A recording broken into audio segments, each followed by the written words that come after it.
Welcome to Heartglow CEO, where high-performing leaders learn to regulate stress, strengthen self-trust, and make clear decisions without sacrificing their health or values. I'm Casey Rossi, Integrative Leadership Coach. Expect practical nervous system tools, conscious leadership insights, and real conversations that bring achievement into alignment. Take a deep breath with me, and let's dive in.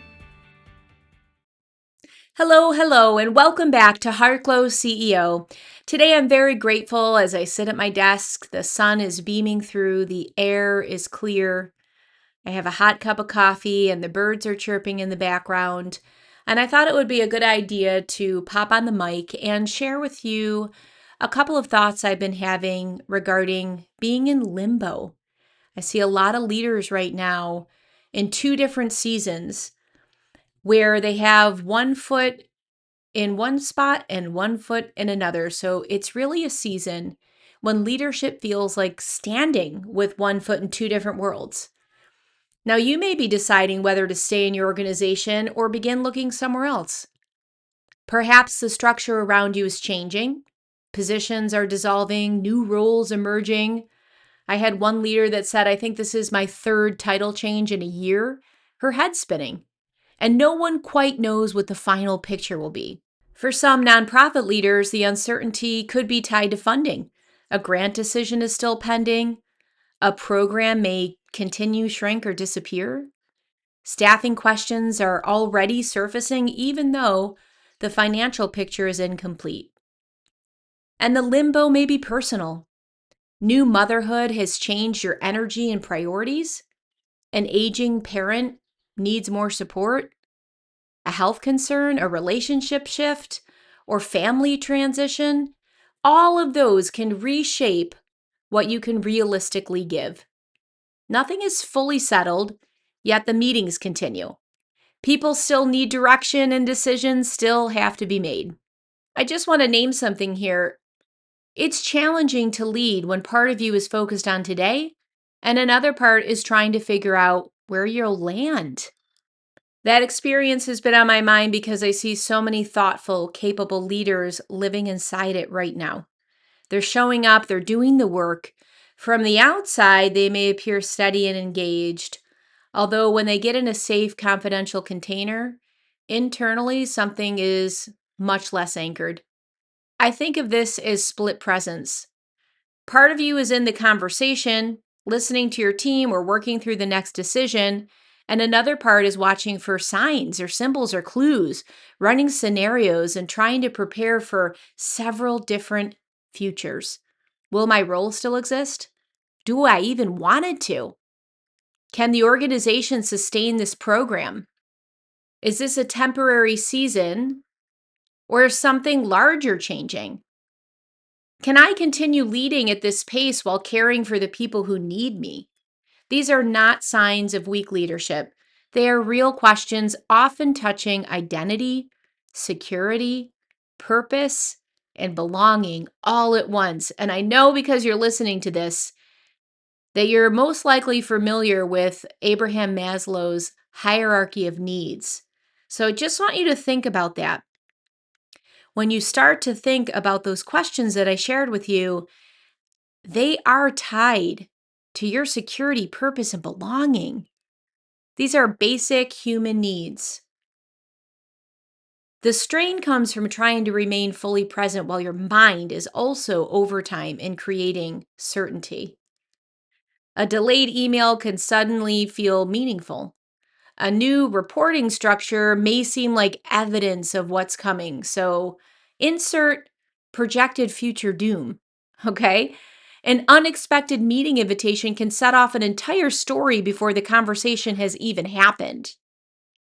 The mind does this for a very specific reason. It wants to protect us from surprise.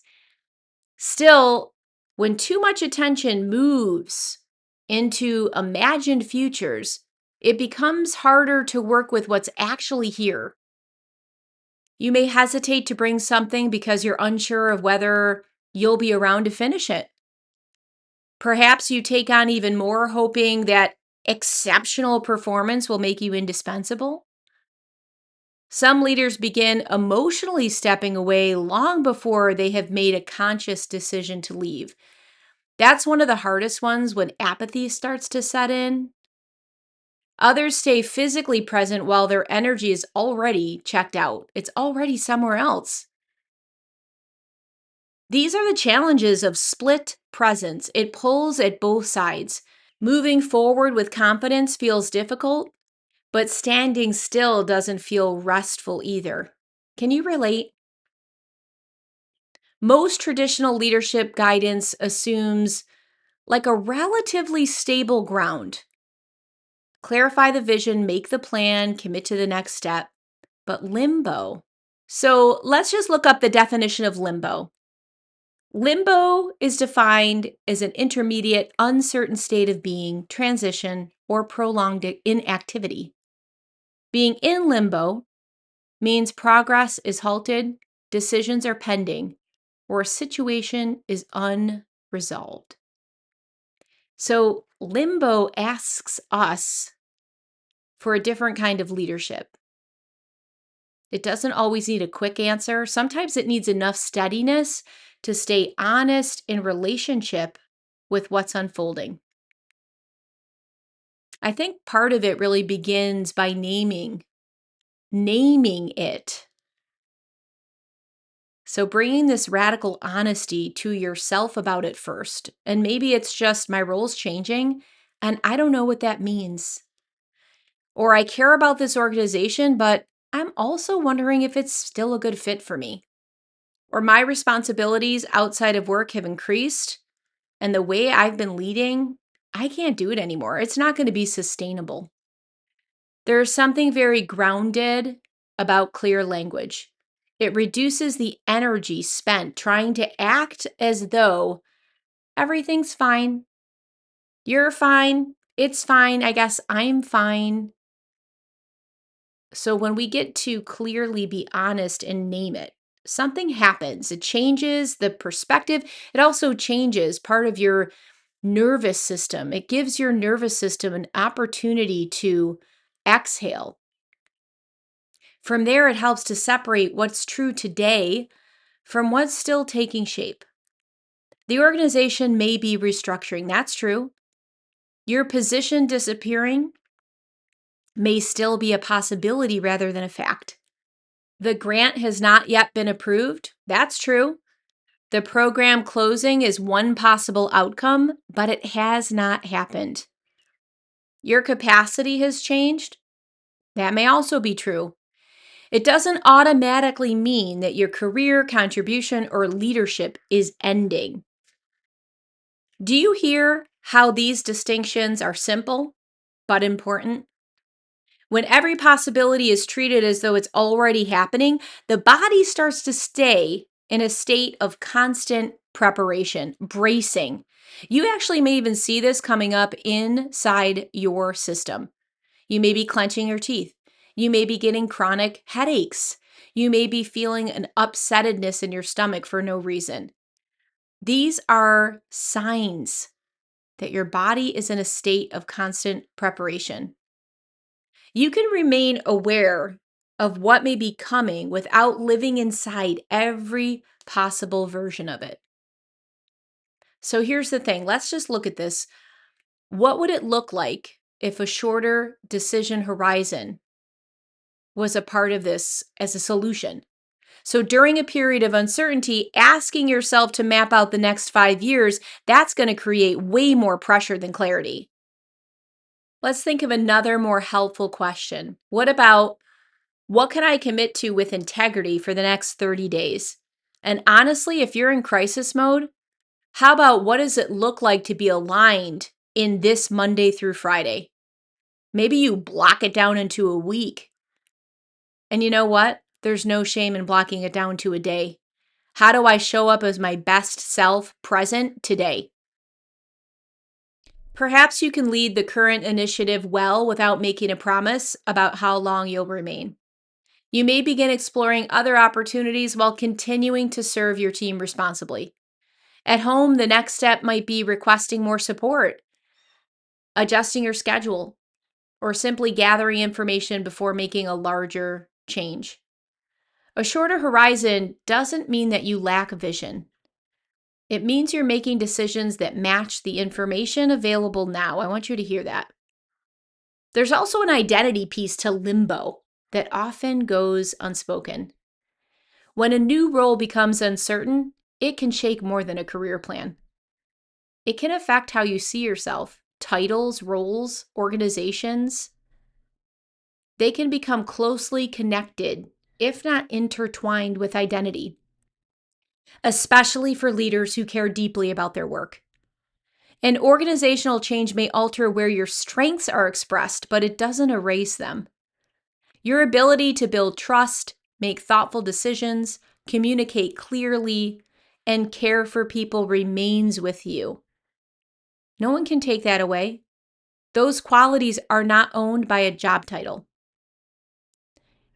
Remembering that you can reduce the urge to prove your value at the exact moment when you most need discernment. I want you to think about that. And obviously, communication, you already know this. It is so important during these seasons. It's always important, but I think during these times when there's split presence, it always comes like a little bit more to a top priority because people can sense when something's shifting, even if they don't have the full story. Leaders feel pressure to either stay silent or offer reassurance they can't honestly give. There is this middle ground. And it could sound something like, there are changes underway and I will share as soon as I have more information. Or maybe for a funding situation, yeah, we're still waiting on a decision. I don't want to speculate, but I'll keep you informed as we learn more. It's so simple. It can be a one-liner. I had a leader who got demoted and she was really in this fear mode, and she had her main office was shifted to more of a community space. And she was really struggling with how to field the questions of like, why are you out here? Like, why aren't you in your office? You don't have to give the full details. But part of really being grounded and in alignment, standing as a leader, it can just be a really simple one-liner. There was some shifts, and I am now XXX. However it is, it's a kind of communication that's clear, and you don't have to be overly revealing. It doesn't pretend certainty, and it doesn't invite everyone into your private process. Perhaps that's one of the most important leadership practices in Limbo is remaining trustworthy while the story is still unfolding. Perhaps that's one of the most important leadership practices in Limbo, remaining trustworthy while the story is still unfolding. You don't need to perform confidence when you don't feel it. You also don't need to make a permanent decision simply to escape the discomfort of not knowing. The work may be quieter than that. Stay close to the facts. Notice where your attention is going. Choose commitments that fit the season you're actually in. And like I said, that could be, what do I know today? Create enough space to hear your own wisdom beneath the urgency. Honestly, if you only take one thing away from what I'm sharing with you today, take that sentence. Create enough space to hear your own wisdom beneath the urgency. One thing I know for sure is eventually something will become clear. Time is pretty magical because a decision will be made. The funding will come through or it will not. The role will change, end, or take a new shape. Life will ask for an adjustment.